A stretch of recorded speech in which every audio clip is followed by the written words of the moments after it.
Hello, Charles. Hello, friends. We here see each other and see you very soon. Eric, hi. Eric's from Tashkent. He's a mascot for our show, the Sign of Luck. He comes first almost 99.9% of the time. So hold on just a quick second. We have some problems because everybody has updated their system, the computer, the whatever, Skype, etc., etc., etc. But please let me know, as usual, friends, as usual, let me know if something is wrong with the sound, etc. I will fix it on the fly if will be, okay, I have a wrong title. Okay, this is Charles Cole, my friend. This is Charles Cole, my friends. And Charles is a writer, and the purpose of what we do today is for you to send it to your English-speaking friends and to show them that there are subjects that are being discussed in the Russian-speaking community. And, of course, Charles is an American as they come, and he speaks English, too, besides Russian and German. And he's a professional linguist. Charles, how are you today in Wyoming? Excellent. Little chilly here. We had a 55-mile-an-hour wind blowing, so that's something that living in the plains, we have to just kind of put up with that from time to time. But it's worth it. Beautiful place. So, how's the weather in New York? Oh, I just came back from LaGuardia. Our daughter has come home for Christmas. And it was so heartwarming by standing for 30 minutes in the line of cars who were picking somebody coming to New York to see people hugging and kissing and trying to fit 25 suitcases in Toyota Prius, etc. Scenes like that. People coming with antlers through the sunroof, trying to find the dear ones in the crowd. So it was very, very sentimental. Not a single lost second, of course, standing there. So it was New York at its best. I've completely lost touch with that world. The thing about Wyoming, one of the things about Wyoming is it's the 9th largest state in the United States by geographical, but it's 49th in population. So the joke out here is Wyoming is a place with a few towns were connected by some very long streets. So, but I don't miss the crush of the big cities. I lived with it for a long time, and I kind of don't miss that part of it. So I think go ahead. Tonight we wanted to talk a little bit tonight about some of the things that we see in America today. Needless to say, quite different than the America that I was fortunate enough to be born and raised in. But yet, it's the amazing thing to me is that there are so many things that seem to be brand new and fresh and modern, but really we've seen these things before, and there are a lot of parallels in what we're seeing today compared to what we saw. For example, I'm of the age now where I lived through what I call lovingly the cesspool 60s, when our generation, my wife and I, our generation, I call it it was a bifurcated generation, or to use another term, it was really, it's been a schizophrenic generation in the sense that about, I would say 60 or a little over 60% of my generation, regardless of what you see out of Hollywood in the movies and the rewritten histories and the Howard Zinn textbooks and all this nonsense, regardless of all that, we lived through it, we saw it, And really, the radical, the hippie types, the ones that wanted to overthrow the country, start everything again, cancel the culture of the time, if that rings a bell today. And that was maybe 35% of our generation. But notice the media made sure that it appeared to be, oh, I don't know, 85%. Not that the media would ever do such a thing, of course. That's why when we hear people talking about fake news today, trust me, there's absolutely nothing new Under about the fake sun, yeah. news. Fake news, I call it slanted news. It's been around forever. As a matter of fact, if you go way back in American history, um, about 150, 175 years ago, you would see that the newspapers, the primary media sources of that time, were very open about their lack of objectivity, didn't care for it. The newspapers themselves were owned outright, lock, stock, and barrel by the political parties. So you had Republican papers and you had Democrat papers. I don't think they had progressed, quote unquote, that far back then to have a daily worker just yet, but they were they made no bones about the fact that they presented things. While I don't think that they omitted facts the way they do today or brushed them over, but they certainly reported it from the standpoint of their personal political views. And I kind of that would be good for them to just do that today. I've only heard one person in today's media. I forget if it was an NBC reporter, quote unquote, who said in an interview, oh, I don't know, 6 or 8 months ago, he said, look, this idea of objectivity in the media, that's like yesterday. So that's passe. We're not into that now. Our business is to convince people of the rectitude of our position and to convince them that they should think like us. Well, I don't think that's what the framers of the Constitution had in mind when they said there shouldn't be censorship of the press or free speech, because when you take that to its ultimate usage, what happens is they will, and correct me if I'm wrong, but I've seen a lot of it. They omit facts, they shade facts, they present a narrative, and if the events of the day don't fit the narrative, they kind of either don't report it at all or they manipulate it to where it could sound quite different. This we saw, especially during the Vietnam years. People tend to, if you say a name like Walter Cronkite, the first thing you get from most people is, oh yes, he was the gold standard. He was the great reporter. Well, not exactly. In his later years, he finally admitted, after he retired, he finally admitted, I've always been biased on the left side, and he says I kind of tried to hide it, but I'm proud of what I did. One quick example of Mr. Cronkite, and I'll show you how a lot of that stuff worked during that time frame. Um, there was a huge battle in 1968. It was called the Tet Offensive of 1968, when the North Vietnamese and their Viet Cong allies conducted some surprise offensives in South Vietnam. They attacked several of the cities of South Vietnam, and they were after shock value. And Walter Cronkite came on the CBS Evening News, and he said very somberly, he said, well, it appears now to this reporter that this conflict shall end in a stalemate.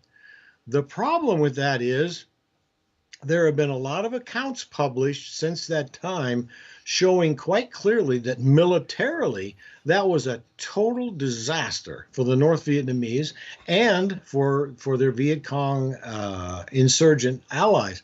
In fact, there was a colonel in the North Vietnamese army.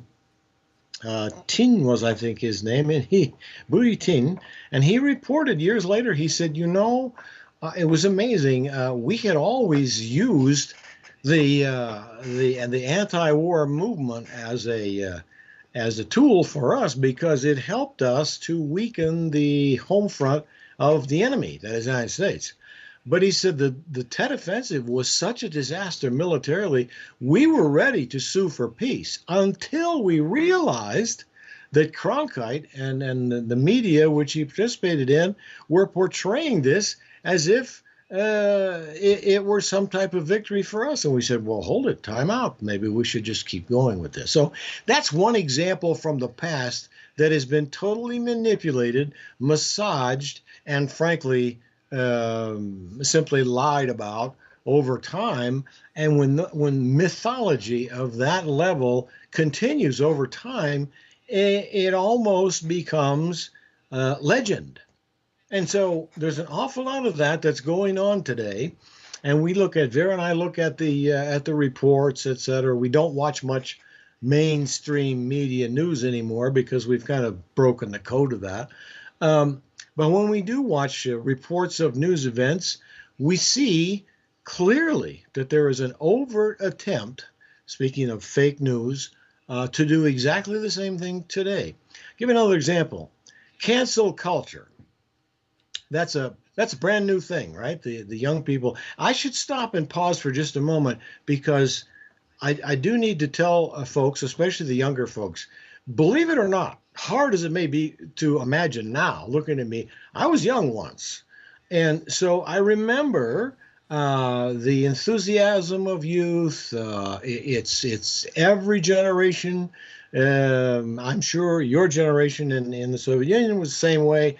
We were young and very smart, of course, and much smarter than our parents. And we were immortal, and beer was food, and vodka maybe in the case of the Soviet Union. But Beer too. the, Bad the beer. thing Yeah. the thing was that the thing is now that we can look back on a lot of these things, we've seen them before. And when young people do not know history, and a lot of this is not their fault, they've been deprived of it. We now have two complete generations of Americans who, if they've studied history at all in high school, for example, it's been using things like Howard Zinn's quote unquote textbook, A People's History of the United States. Well, we could have a whole nother discussion about that fella and what he wrote and how there have been books now written to correct the record of the nonsense that he portrayed. Unfortunately, a lot of damage was done in the meantime because this fella has been accepted by academia, which is hardly a bastion of conservative thought or constitutionalism, and these things get prolonged over time until they become accepted. So, as an example, back to what I was going to refer to, cancel culture. Yeah, let's start all this all over again because everything is so flawed, so wrong, so hideous that now we need to just tear it all down and build something brand new. That sounds great. That occurred in the United States as early as 1825 with a fellow named Robert Owens, a rich Scotland fellow, came over from the British Isles, and he purchased a former religious commune. He had all the grounds and the barracks and a whole town there. He purchased it, I think, for $100,000, which doesn't sound like much, but in 1825, that's a pretty good piece of change. And he created a community. The little town there was called Harmony, and he called it New Harmony. And he built it on what we would now call a commune or a socialist or even a communist model. The collective was everything. People had to submit to the will of the collective. Personal initiative was looked down upon.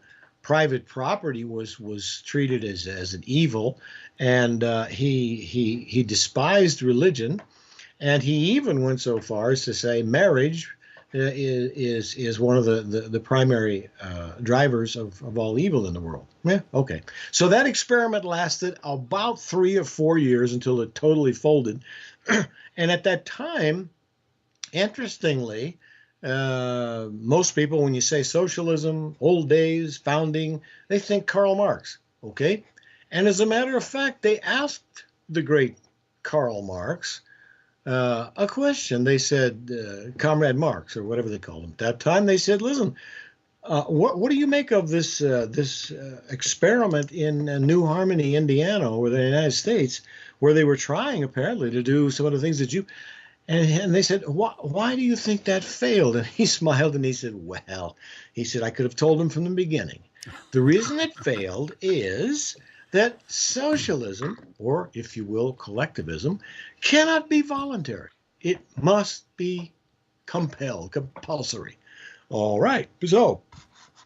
So that's, and as you move through history, you find several more attempts of that in the United States and certainly in Great Britain and in Europe. But it always leads to the same result. And while it may sound that one of the watchwords now is democratic socialism. That sounds great, except that it's an oxymoron as defined by Karl Marx. You can't have, I suppose you can vote socialism in, as they did in Venezuela, but the old joke is you can vote it in, but you'll have to shoot your way out. I mean, once it reaches that stage, and this is my point, this is my overarching point to young people in the United States. I understand that the average generation wants to do new things. They want to launch out and be part of a cause. They want to try to make the world perfect, etc. That's nothing new. That's been in effect, I think, forever. But I urge people to step back and say, wait a minute, take a sober look at the societies which have been founded and run on the basis of this collectivism. Take a look at what's happened over time. Every single place that it's been tried, everyone without exception, has ended in total disaster, misery, pain, genocide, and other such things. Young people today should just try to contact some young folks coming out of Venezuela and talk to them and say, hey, how does that stuff work? Pretty well. We're thinking of doing that here. And their hair would stand on edge, as the Russians would say, and then they would say, oh, you better think about that. And that's the point that I think all of us need to realize. Stop and think. One of the great slanders of recent history is to depict the United States as this evil, racist, nasty place where you have an oppressor class just keeping people down, etc. I suspect most people that are preaching that doctrine are concealing several facts that they know very well would not fit into their narrative very well. For example, the other thing that young people have a little bit of a hard time understanding is that people are people. They've always been people. National Socialism in Germany, the Nazis, was based on false biology of racism. Marxism-Leninism in the Soviet Union was based on false sociology. So it's always a matter of how many times do you hear today young people saying, oh, we believe in science. Science, that's the great liberator of mankind. Really? Let's take a look at that for a second. I would urge people that think that to study a little bit about the science called eugenics. It was dominant in Great Britain and in the United States a little over 100 years ago. And it basically was an attempt to reformulate Charles Darwin's theories of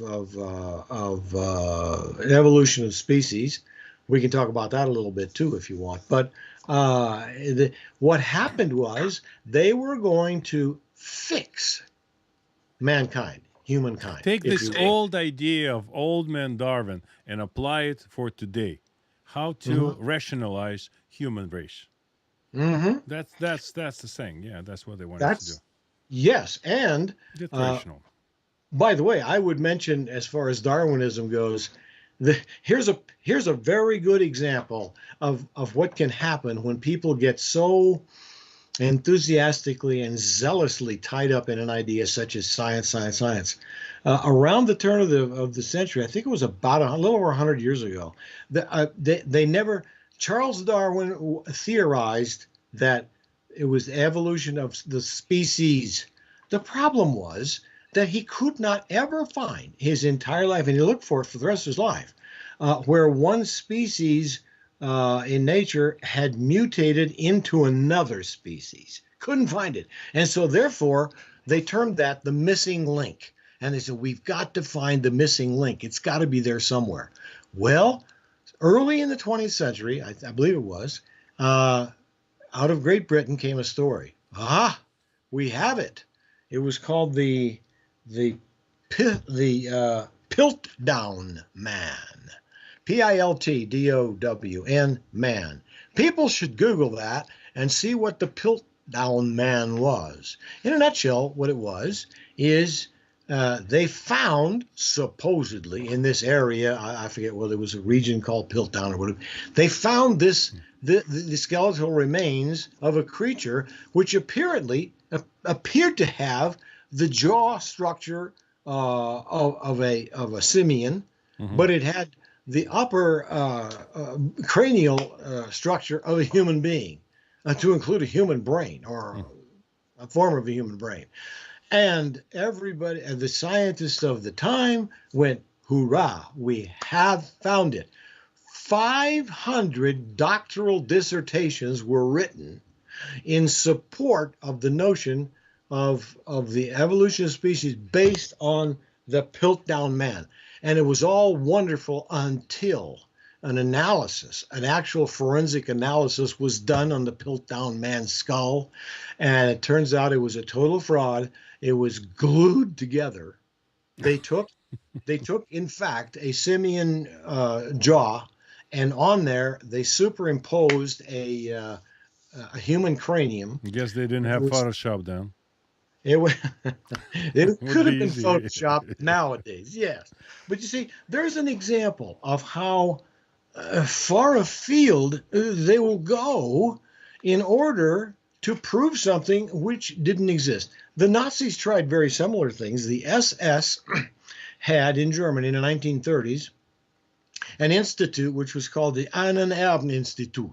They had theorized with their false biology that the Aryan, so they called them, the Nordic German race was the superior race of mankind, and they created a hierarchy of races from that at the top down all the way down the pecking order until you reach the Slavs next to the bottom, and the Jews, in their terminology, right at the bottom. And they combined that with Darwinism and eugenics. And they said, here's how you fix mankind. You eliminate, i.e., you exterminate the ones at the bottom, isolate them, and then exterminate them. And all that's left will be the cream of the crop.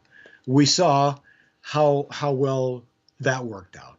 Millions, millions of innocent women and children butchered, gassed to death, and burned up in crematoria. What I'm trying to say is there's always a risk involved in these things. And when I describe the constitutional structure of the United States, I say to some of my younger friends, I said, now think about this for a minute. If we assume, and I think we can do so with a lot of physical evidence, that mankind uh, look, wolves are wolves, and sheepdogs are sheepdogs, and sheep are sheep. Okay, that's the simplest way to describe this. It's always been so, and it always will be. It's a form of human nature. To expect that you're going to change that somehow magically through science, through eugenics or whatever, is to take an enormous risk. We've already seen what can happen when that occurs. Soviet Union, you could say a parallel happened, Marxism, Leninism. No, but With the the breakdown, Gulag. there are fissures, and the whole thing breaks down. It does not. It's not supposed to hold such level of change, such level of. It's just as simple as that. If the critical changes that were done in 1917 and then Mhm. in China, they didn't lead to this thousand-year Reich, as some have dreamed about. Mhm. Yeah, it's the utopian, non dystopian, Doesn't really. hold. But back to the Constitution. One of the men whom I really came to appreciate as far as his legal mind, he was clearly in our time, I think, the finest legal mind that one could possibly study and read. The late great Justice Antonin Scalia. I remember I was watching a show where he was talking about the Constitution, and he said very openly, he said, listen to me. He said, it isn't the Bill of Rights that protects us and our lifestyle, our freedoms, etc. That isn't it. It's the structure of the Constitution with its intentional separation of powers, horizontal and vertical. What's that mean? Horizontal between the executive, the legislative, and the judicial branch, and vertical, the federal, the state, and the local. He said that system is brilliant in its design because human beings are subject, we're all fallible beings. We are subject to human frailties and weaknesses. One of those is greed, corruption. Not that we see any of that today, of course. And he says, what the more checks and balances you have in a system, the less likely it is to go off the rails into something like Germany in the 30s, the Soviet Union. Look, the other example, Stalin with the kulaks. They had to go. And what did he do? He sent them, well, he shot a lot of them, but the rest of them he sent to the gulag and worked them to death. Those are the things that can happen. If and my suggestion to young people is stop and think. These things like democratic socialism, new start, clean slate, they sound wonderful. But No, they don't, Charles. Not anymore. No, well, to some they, they sound against human nature. Yeah, a lot of people take the to the bait. young Take the mind, bait. Yeah. remember, to the young mind, especially, and again, I'm not being pejorative as to them, but they haven't lived yet. They haven't really been exposed to a lot of genuine history. Yeah, They've had that's this true. trash pushed down their throat. I saw recently there was some selfie taken by a young female history teacher. She appeared to be about maybe 23, 24 years old, probably right out of college, out of the college of education. She was in her van and she was doing a selfie, yeah, looking at herself, and she said, "Oh, I'm so thrilled." She said, the first year that I was teaching history, I focused only on Howard Zinn's wonderful textbook. Now I have the 1619 project to combine with it. And won't that's just going to be super as awesome. You see, these things, they start to grow one on top of another. Critical race theory. Now, let's be honest about that.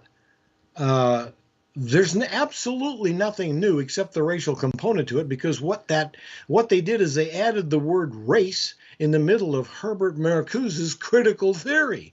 That's far left-wing stuff from the 1960s. I mean, if you some of the quotes from historical sources are just, I mean, you look at them and you look through the prism of time. Um, some of most young Americans wouldn't know if I used the name Antonio Gramsci. They don't know who that was. Well, he was an Italian Marxist philosopher and a communist politician. In fact, he was 1891 to 1937. In the 1930s, he organized and founded the Communist Party of Italy. Here's a quote from this man from what, 90 years ago? See if this sounds anything even remotely similar to some of the societal things we're seeing today. Quote, socialism will triumph first by capturing the culture via infiltration of schools, universities, churches, and the media, by transforming the consciousness of society. Check to all. Now you see, when viewed in that through that prism, then you start looking around and you start saying, "Oh, well, maybe this stuff isn't all so new, after all." It's not new in the media.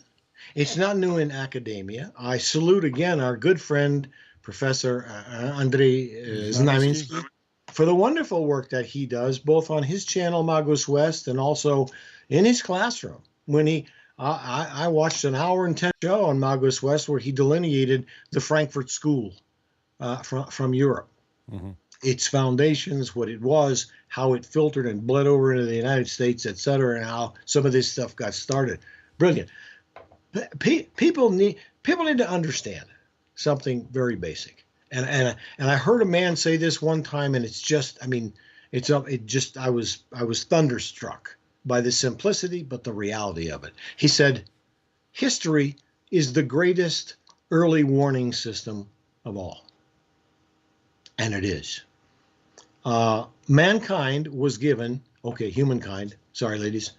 Humankind was given the ability to think, to conduct cognitive processing of information. It's the germ of what separates us from all other species on this planet. And why would you want not to use that? Why would you choose instead to go down the path of screaming slogans at the top of your lungs, of refusing to debate people who disagree with you and prefer, of course, to isolate them, to give them the Saul Alinsky treatment, to somehow isolate them and to attack them personally and say, "Oh, look, evil." Another area of science which fits right into that pattern is climate science. Now, again, we saw it in the 1970s. There was a movement in the United States in the 1970s, which was based on climate science, and it was predicting a new global ice age. Everyone was being told by the scientists. I don't think Fauci was one of them. He was already working in the lab somewhere. But the Fauci of climate science, whoever that was saying, listen, we don't have much time left here. We have to do some very drastic things. Otherwise, we're going to have a new ice age and we're all going to freeze to death. Okay. By 1990, that had morphed into Al Gore, that wonderful scientist Al Gore, who very astutely noted, the planet has a fever. Okay, now it was global warming. Oh my God, we're all going to burn up to death. And then it just morphed into this and that. They finally decided, when they got embarrassed a few times, no, let's call this global climate change. There you go. Any change of climate affecting the whole globe, there it is. That's the threat. And then they've continued to refine it. The latest term I heard was not even man-made, because that's a little misogynistic. The term now is human-induced global climate science. If you want to sound authoritative, you can say anthropogenic. Yes, anthropogenic. That's the fancy word for human caused. But again, it's this is starting to remind me of I don't know, in the Soviet Union, for example. I'll probably leave out a couple of it, but the secret police, I think, started out as the Cheka, and then it went to the GPU and the OGPU and the MVD and the MVD and the M.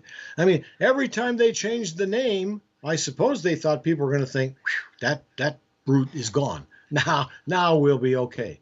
And all they did was they changed the label on the door. So, I mean, nothing changed. And here, here you have, and the saddest part of this is I really honestly feel sorry for this young lady from Sweden, Greta Thunberg. Every time I see her pull her shenanigans, I think to myself, somebody is guilty of child abuse here. I mean, this is just They make indefensible. perfect pair with our current president. Let's go, Brandon. That's Well, they're both like but abused, I'm gonna bring back sniffed out. a Yeah. little. I'm going to bring back a little joke that I know that the Russian-speaking audience Hmm. will remember from the Soviet days, but to share it with the English-speaking audience, there were. Uh, I loved the jokes in the Soviet Union. I only wish I had had one of these handheld little recorders with me Oh because yeah. in the 6 months that I was there, the 9 cities I traveled to, I probably heard 1,200 jokes, literally. And one of them, see if this reminds you of anything today. One of the jokes was, guy walks up to a friend and says, "How you doing?" And the other guy says, "Well, okay." He says, "But I seem to have some problems." And the guy says, "Oh, really? What?" He says, "Well, I'm not sure yet." He said, "But I've made an appointment with an eye doctor and an audiologist." And the other one said, "Really? Why?" He says, "Well, what I'm seeing doesn't match with what I'm hearing. So, got to be something wrong here." And this is something, if there's any good news today to be shared, I think we're seeing the early stages of some people saying, wait a minute here. Wait a minute here. When you hear the press secretary for the President of the United States say something like, well, wait a minute, you're telling all these people to get tested and vaccinated and all vaccinated and all this, but these people that are running across this border, you're not testing very many of them, and you're not vaccinating them all with vaccine. And she said, well, the reason is they're not going to be here very long. That's a literal. She said that. Yeah. Now, when you hear that, you have to think to yourself, Has she been here long enough herself uh, on this planet? Maybe she was I'm born not sure yesterday. she's, frankly, I'm not sure she's on this planet totally. But the and we could do example after example from the domain of science. Um, the latest, of course, is this latest Omicron variant of the virus. And what I find very strange and irritating, really, about it is um, this variant appeared. We had the COVID-19, and then you had the Delta variant, and all this, and now there's this Omicron variant. I think it appeared first in South Africa, I Yeah, believe, it did. and the doctors treating it in South Africa within 2-3 weeks said, "Well, we've treated thousands of people because this variant is highly contagious." Now that's when the media stopped listening. But the rest of the sentence was, however, it's almost like a mild head cold. There are Yeah. no serious symptoms. No, They're one just common symptom was people were very tired, extremely tired. but it's like saying, Go to well, Brighton Beach. You can 5 people out of 4 are. You ask them how they feel. They say they're tired. but again, you look at, for example, professional sports, NFL football, professional football. They have had some 275 players on the 32 teams that have now tested positive for this thing, for the Omicron. And they're using protocols that were made for COVID-19 a year and a half ago to apply to this thing. And the center of one of the teams today, and he happens to be the president of the NFL Players Union. He said, "Well, I was experiencing some mild head cold symptoms, so I had myself tested, and I've tested positive, so I won't be playing this weekend." Okay, and another thing for those of anybody who has watched professional football in America for any amount of time, I've only been watching it since 1958 when I was a kid, but I guarantee you that I could give you some names like Dick Butkus, Mike Ditka, people like this. These guys that played back in the 60s and the 70s, let me tell you, this was a tough bunch of hombres. And if you were to tell one of those guys, well, I'm sorry, Mr. Butkus, you can't play this weekend because you got the sniffles, he'd probably tear your head off. But back to the point, they're now, you see, maybe I'm just a tinfoil hat wearing, conspiracy buff, but I seem to see something here that is potentially quite disturbing with this Omicron. Biden keeps pontificating about vaccinated. By the way, the vast majority of these people, as I've been told, that are experiences Omicron, they're vaccinated. Many of them are boosted as well, twice and sometimes. they're still getting it. And Biden keeps pontificating about, if you don't get vaccinated, well, by God, Not a joke. Not a the joke. Not a joke. the FBI and the CIA and the DOJ, they're going to be knocking on your door at 4 o'clock in the morning.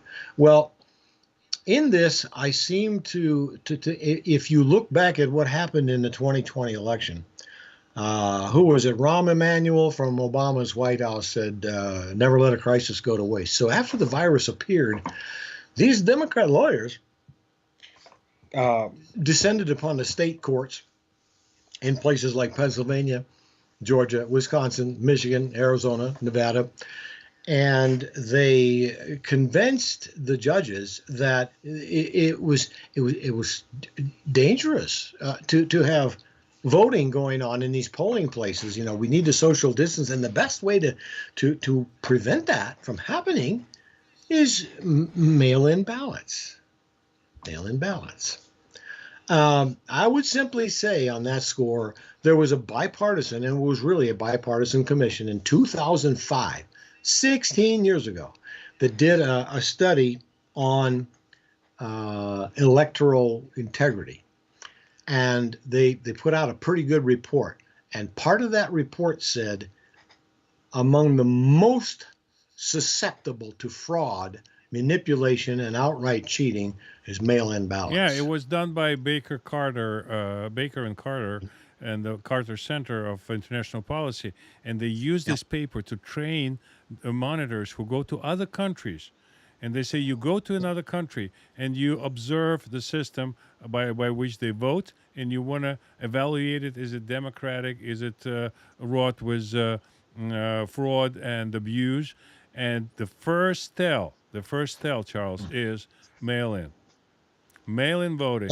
In Canada, it's forbidden. In most advanced countries in the world, so-called first world, a lot of people would argue with that today. First world countries in Europe, they don't allow it. Well, you want can to get copy Europe, why copy socialism? Copy this in-person voting. I'm told by some of my friends who have been back to Europe since I have, that they did kind of experiment with some of it, and they found, oh no, this is much too risky. You can still get a mail-in ballot in most of those countries, but you just about have to be on your deathbed with the priest standing next to you reading your last rites. It is so tightly controlled. And yet, as you point out, some people on the left, the big compulsory boys, they are insistent that Europe is the model. Europe's the model. We have to do everything Europe does, except, I guess, voting. The other thing, by the way, you mentioned it, the reference to socialism and Europe. Some of the people that I have seen interviewed and some of the books that I have read by people from there, they're the most surprised people in the world when people refer to their economies as socialist. Denmark, Sweden, Norway, what they are is very large democratic welfare states. That's what they are. And they learned a long time ago the lesson that the professor Milton Friedman from the University of Chicago, a great man, said decades ago. He said, you can have an open society with virtually open borders, or you can have a welfare system, but you can't have both, because if you do, you're going to ruin your economy and your society. And those people, for the most part, you say multicultural diversity to most of those people up in Scandinavia, and they'll say, no, thank you. One of the reasons that we're so strong is we have this people that's called a family unit. This is our culture. And the European Union is having a little trouble with those folks right now in compelling them to continue to accept migrants and all this other stuff in the name of multicultural diversity. But back to the issue of the big government. It's this collectivism that seems to be the model of the future. What scares me is I have seen public opinion polls where they have focused on young people. I think one of them had between the ages of 18 and 29, and 52% of them said, we think socialism is preferable to capitalism. Well, that's partially our fault, because rather than use these Marxist terms like capitalism, why don't we call things what they are? Forget calling that stuff socialism, call it what it is: compulsory collectivism. And why call our system capitalism? Call it what it is: a free market economy. That's what it is. And just ask them, do you think these cell phones that you guys are all addicted to, you think the government, if they're going to take this all over, you think the quality of your cell phone is going to be as good as it is now? Do you think maybe they might decide to, oh, I don't know, monitor your cell phone stuff the way some people are suspecting that's already being done? And this is the great lesson, I think, for these people, for people who have not lived it, have not seen it, and have not been able really to study it because it has been withheld from them. Point out the facts. Say, new? No. And watch out for terminology. It is, I am told that at the Wannsee conference in just outside of Berlin, January 1942, when the heads of several of the Nazi German industry organizations got together, they decided on the final solution, as they called it, to the Jewish question. And an argument ensued there when one of the legal beagles, who had written, by the way, the 1935 Nuremberg laws, he said, listen, it's really easy, but hold it, before we go off the rails there, why don't we just do sterilization, sterilize them all? And then he said, the notes captured his thought. He said something like, well, we can find something to call it, like medical resocialization or something like that. This feature, by the way, you're seeing over and over in the United States. I'm told, and again, as far as the name changing in the Soviet Union, the secret police, look at the term progressive in America. It used to have quite an interesting connotation to it, almost a libertarian strain under Teddy Roosevelt 115 years ago. But then it started to morph into more of the compulsory big government. Oh, yeah, that looks good. Look what they're doing in Russia. Wow, that looks pretty good.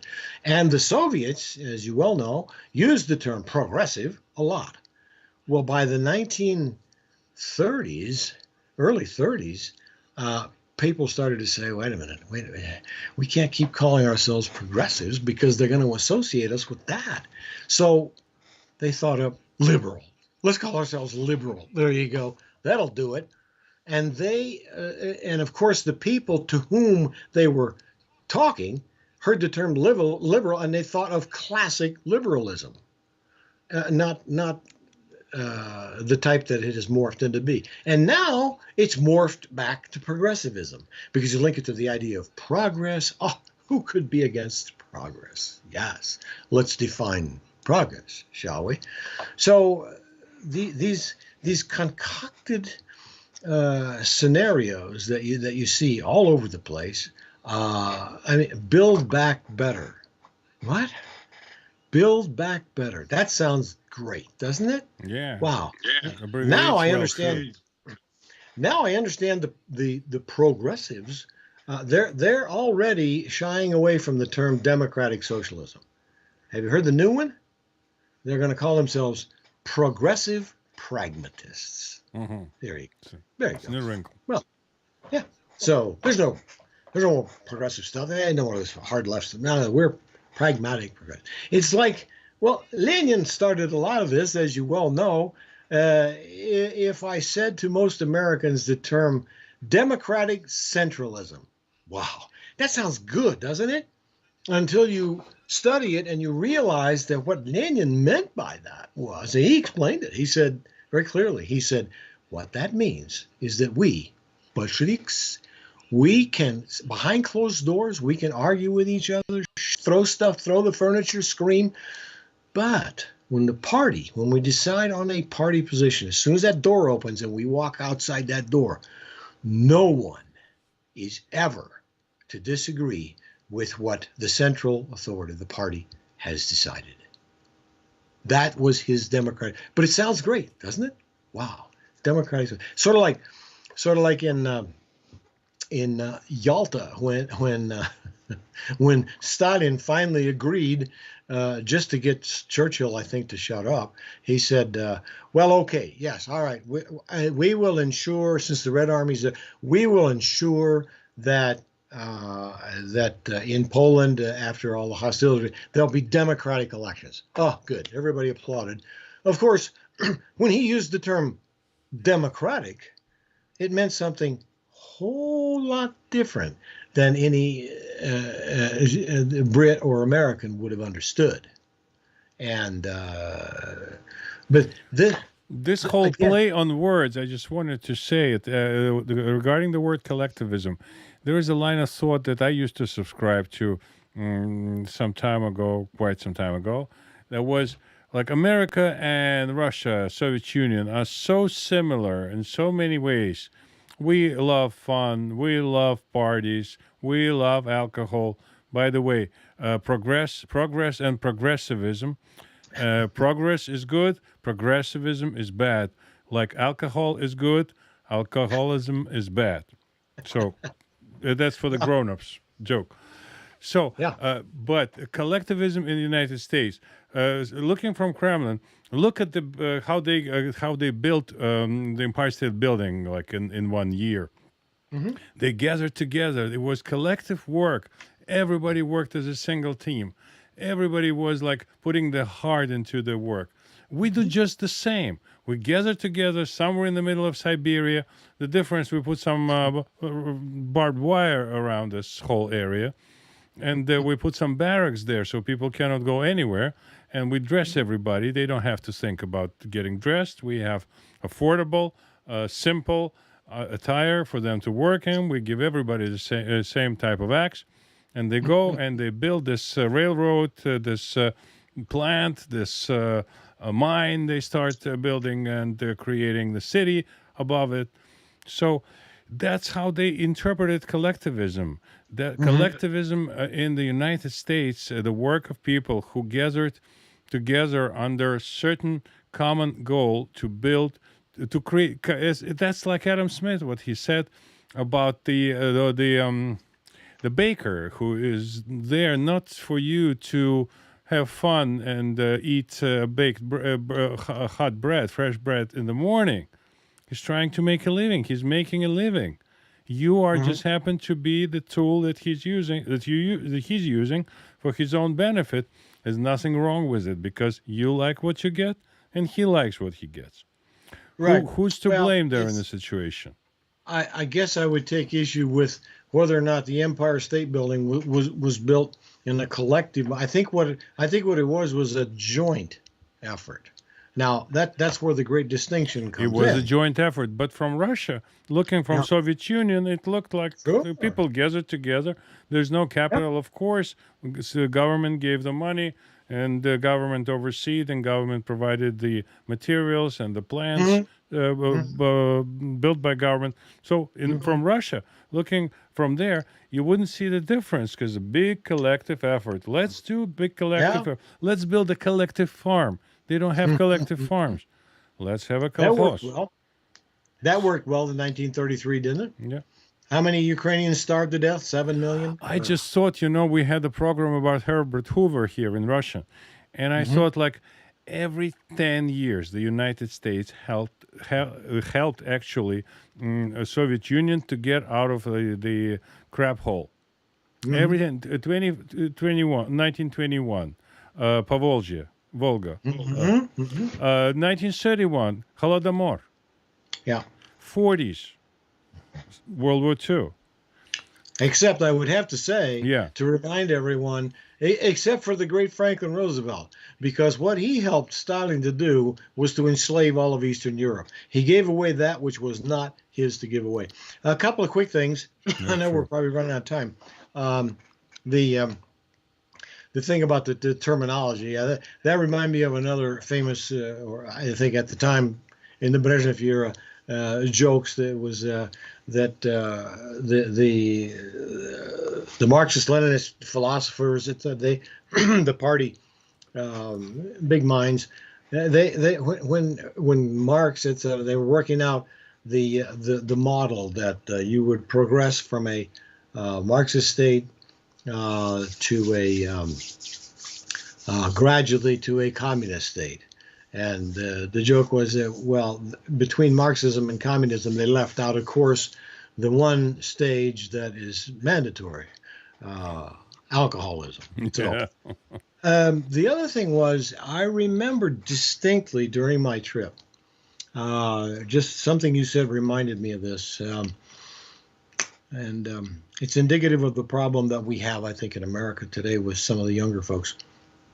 There was an old Russian woman who walked up to me one time at the exhibit that I was working, and she said to me, "Young man," this was all in Russian. We were speaking with them in their language. She said to me, "Could you explain what is this?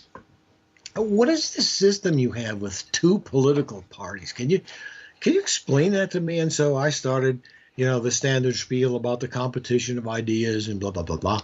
And she looked at me and she said,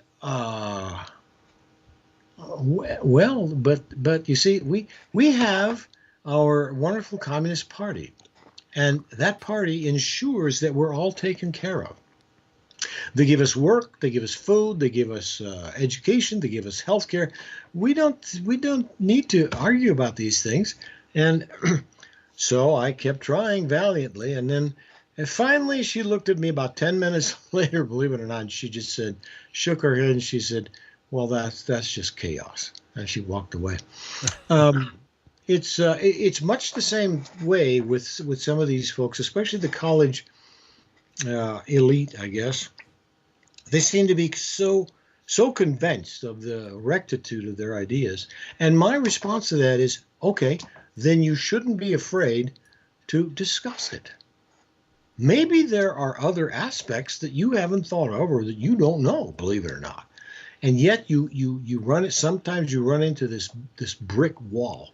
It's almost like um, I don't remember exactly the context of it. I think it was some type of international event, but somebody asked Leonid Brezhnev a question about, well, Secretary Brezhnev, we noticed that you said something like you don't have these forced labor camps anymore, all that stuff like that in Stalin's time. And Brezhnev looked at me and said, "Well, no," he said, you see, back in Stalin's time, there was a dangerous era. We were fighting counter-revolutionaries. We were fighting Germans and all that. Had to take very stringent measures. But now, he said, we don't need that anymore because, his words, by the way, he said, you see, every right-thinking person, every logical, sane person knows that communism is the only, not only the best, it's the only rational form of government. Therefore, if you have somebody that's a dissident or that is critical of the system that we have, etc., that person we kind of feel sorry for him because he clearly he has a mental problem. Yeah, that's what So we had in Russia. I'm sorry to interrupt. We had the same thing. You come from school to your house, and you think come home and you think that listen, really a lot of people are talking bad mouthing communism, but what could be fairer than communism?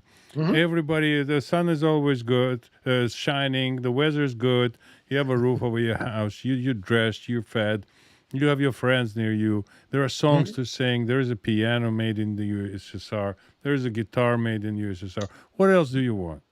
You have Yeah, apples, and you have food, everything's so provided for. exactly. And so And Brezhnev. then you have your little meal after school, and then you start reading books, and you think, oh, interesting. What kind of pants are those? Those are look interesting. They look interesting. They I heard they're called jeans. Where can Hmm. I get a pair of those? How can I Hmm. read this book? How can I hear this singer? Yeah. Well, Brezhnev finished up his little story by saying, well, given all what I've just said, we have obviously switched over now, and we don't send those people to camps anymore. We send them to have be for treatment, medical treatment. Yes, of course. What he forgot to mention was that the psychology, or the psychiatric wards in the clinics were not run by the Ministry of Health. They were run by the Ministry of State Security, of course, and we all know what that led to. But again, it comes back to the idea of, and I phrase this with some of the more aggressive types that I run into from time to time. We don't have very many here in Wyoming, but the ones that we have, some of them are really quite aggressive. And I asked one time, I said, well, what are you afraid of? And he says, well, I'm afraid that you guys, whether it's Trump or you guys or somebody, well, yeah, you're all, yeah. I said, no, that's not what I mean. I said, what? Why are you afraid to just sit down over a cup of coffee and have a conversation? You express your ideas, I express mine, and we use facts and evidence and the like, and we have a nice discussion. Why do you always have to force your ideas, your viewpoints, etc., on others? And the guy finally looked at me and he said, well, I wasn't aware we were doing that. And I said, and that's very dangerous, because when this compulsion model becomes ingrained, that's when you have some of the very worst of the worst. I think it was Hannah Arendt, the famous author, who wrote so much about totalitarianism and Nazi, and then later, she said, the greatest the greatest danger in seeing that stuff develop, it doesn't come from the convinced Nazi or the convinced communist. It's from people who, over time, have become unable to discern fact from fiction and reality from fantasy. That's where the danger lies. And that's what we're seeing so much now in this country. We're seeing things accepted that, I promise you, if my grandparents were to come back to life in this country today, they would look and say, what? And whether it's I mean, science, whatever happened, for example, to the science of biology? Gender fluid, what do they call that? Gender fluidity? I understand that now in I think Illinois, but definitely in Oregon, the school systems now are being encouraged to sit down and talk with 5-year-olds to discuss, well, Johnny, maybe you're actually a Janie, and Janie, maybe you're really a Johnny, and we can help you work all that stuff out. Uh, I shudder to think where all this can lead, because it becomes in the No, it final has led already, dangerous. Charles. It's already happening. It's Mhm. it. Those people will burn in hell, and the hell will be created if it does not exist. As some say, Right. it will be built for those people, Hmm. like custom made. Hmm. It's just incredible. And let me ask you this: we see what is called, and I am proponent of this phenomenon that is called red wave by some.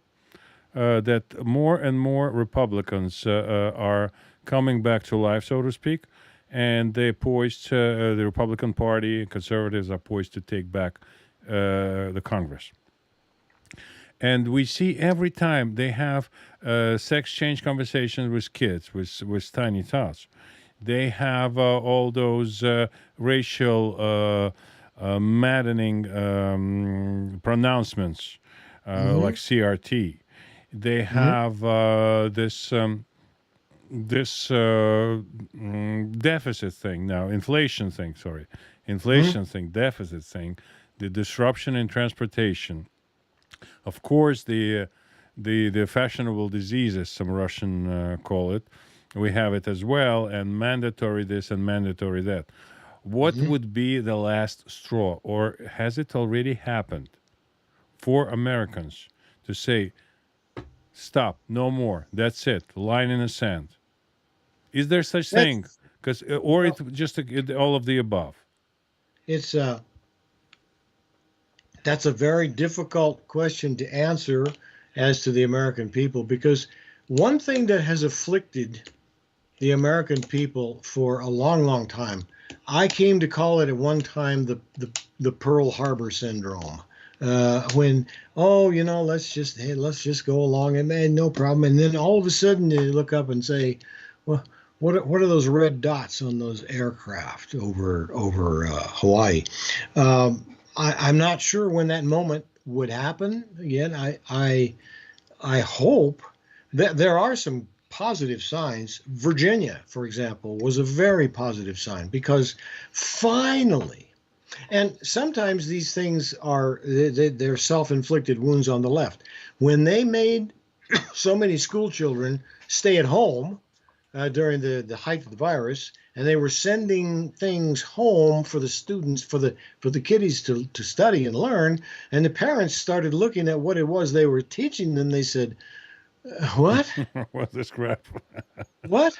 And they began to get To take together notice. and go to the school boards where they should have been 40 years ago and say, "Wait a minute, you're teaching my son or my daughter that because of the pigmentation of the color of skin, that they are oppressors, that they are supremacists, that they're evil, and that it's incurable. There's nothing that can be done for it. What in the hell are you doing?" And that, I think that one element in the state of Virginia, even big, deep-pocketed Terry McAuliffe couldn't overcome it. He couldn't. He had to stand there and pump the standard left line is, "Oh, the public schools are fantastic. Nothing wrong here." And they said, "Oh, no, you don't." And they beat him pretty handily. The thing that scares me about the normal recovery cycle here, American, which would be election, what scares me is um, the left, I suspect, and we've already seen some signs of it. They're kind of keeping it their powder dry for the moment. They have this piece of legislation that for now is on the shelf, HR1S1. It's the Voting Rights Act, etc. I encourage people get a hold of that legislation. House Resolution 1, HR1, and Senate Resolution S1. Nationalizing the elections. Read it. Just read what it is that they want, because they've opened the door. They've pulled the curtain back. I mean, there are things in there that, for example, they're going to mandate nationwide, regardless of what any state legislature has passed. Baloney. They're going to mandate that in these elections, every resident, not citizen, resident of every state who has had any interaction with a federal or state agency, as in the IRS, the Social Security Administration, Medicare, Medicaid, will be sent a ballot without any ID, without any verification. They'll send them the ballot. anyone who thinks that's a good idea, I'd like to have a separate 1 hour discussion with you about what a great idea that would be. So the only thing stopping that right now is the filibuster rule in the Senate. And I have told several of my Republican friends here in Wyoming, I said, just keep in mind, we're passing some great state legislative electoral things, not as much as I'd like, but several. But if that filibuster rule goes, this goes. And if this goes, what's left? We already have a justice system that is, well, to be kind, corrupt. We have an FBI and a Department of Justice that are just, when they issue statements such as white supremacy is a greater threat to national security in the United States than is Muslim extremism. Really? So we already have a lot of the federal judiciary has been pretty well out of hand for 30 years. But when you add to that, if you end up taking away the only remaining self-protective device that a free people has, that is the electoral process, what's left? To me, it's a tell. It's a tell in a way that they are going to progressivize their cheating system that they used in 2020. Yeah. So it's a tell that they don't believe they can do it again. They want new twist on it, new wrinkle on it. They want it to be a kind of even more sure kind of streamlining trick for the whole situation of elections in this country. But what they did in 2020 was pretty described in great detail in Time magazine, and it was tailored to every state, to the weaknesses of every state that could be flipped in a way Yep. that they did, and where the thin margin would provide the victory, and you wouldn't be able to prove that it happened. And there are so many proofs, so many facts. At least they deserve the discussion. What's going on in this video? Why are they holding those cases? Why are they shredding those papers? Where is 27 or 22 months that you're supposed to store this the election documents, the ballots, etc., etc., etc., the receipts? Why they're stonewalling? Yeah. Well, I have found, to quote old Paul Hindenburg, the old president of Germany, in my long life, I have discovered that the left, quite often, they always have a plan A and a plan B. They will take the line of least resistance every time they can. And the line of least resistance now to get that done, I think, is they want to duplicate the way that the virus was used as an implement. Strategy. And that's what this Omicron stuff right now and the overreaction to it is all about. But if that doesn't work, I think they are fully ready to go and put enormous pressure on Kristen Sinema from Arizona and Joe Manchin of West Virginia, and twist their arms and say, "All right, folks." Yeah. How old are you, Mr. Manchin? 52. You want to be 53? Hey, let's get with the program.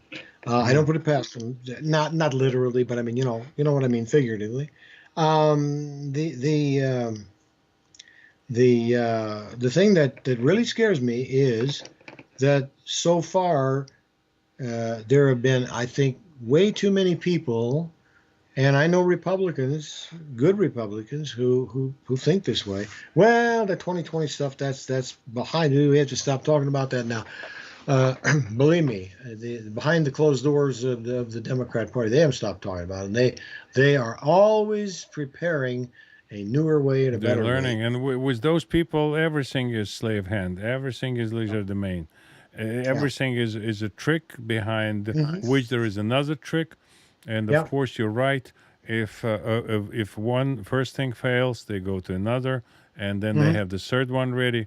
Charles, Charles wrote a wonderful book called in Russian Wonderland. That's how we met. That's how we never met in person, but we get a good understanding of each other online. And this was one of the, I would say, good things that came out of the isolation, etc. So Sovieticizing.America.com is the website where you can see, take a look at the book, and the book describes sort of my time in the Soviet Union. He worked at those American exhibits where I was so eager to get into, because they were giving nice, cute buttons and very glossy catalogs, and a lot of people that I could practice my English on. So it was absolutely a trip for me to read this book because I knew exactly what he was writing about. It's a very truthful and fun and poignant and humorous and account of his life's events. And you really get the feeling of what the country was. Much thicker books sometimes don't give you the same impression as effectively as Charles's book does. So Yeah, I appreciate that, Yoda. And if you could just show the people in the chat room the website itself, they can check it out. The thing I tell friends of mine was that it's I remember my dear departed father when he was in his early 90s. He used to ask me and say, all my friends are gone now. To my business partners and acquaintances, they're all gone. He says, I wonder sometimes why am I still here?